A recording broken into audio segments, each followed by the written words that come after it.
तुला काय खायचं?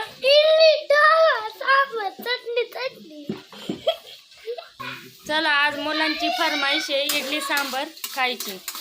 चला तर मग बनवूया.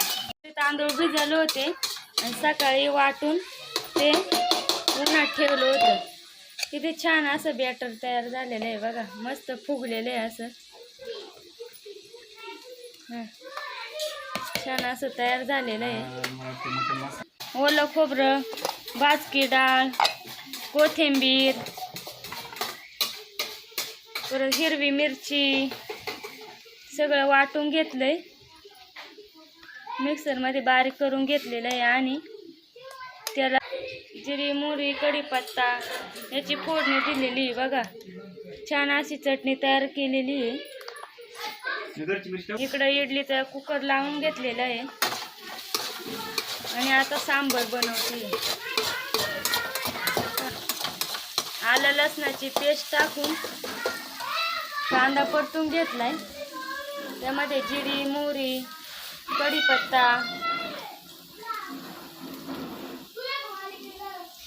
परत लाल मिरची आणि इकडे मसाले काढून घेतलेले आहेत बघा सांबारसाठी. त्यासाठी कांदा, टोमॅटो बारीक चिरून घेतला होता. कांदा परतून घेतलेला आहे. आता टोमॅटो टाकायचा आहे. हे बघा इकडे कोकम भिजवून घेतलेले आहेत. यामध्ये शेवग्याची शेंग, दुधी भोपळा, टोमॅटो, हरभरा, तुरीची डाळ, तर हळद, मीठ टाकून शिजवून घेतलेलं आहे कुकरमध्ये. बघा सर्व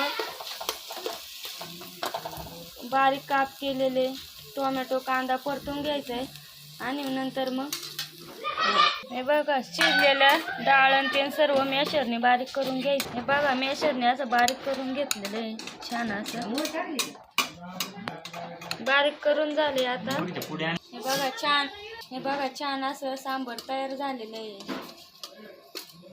हे बघा मस्त जाळीदार इडली तयार झाली.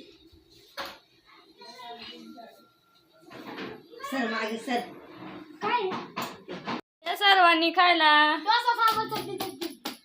इडली सांबर डोसा. बघा माझं छोटं पिल्लू कसं खातंय.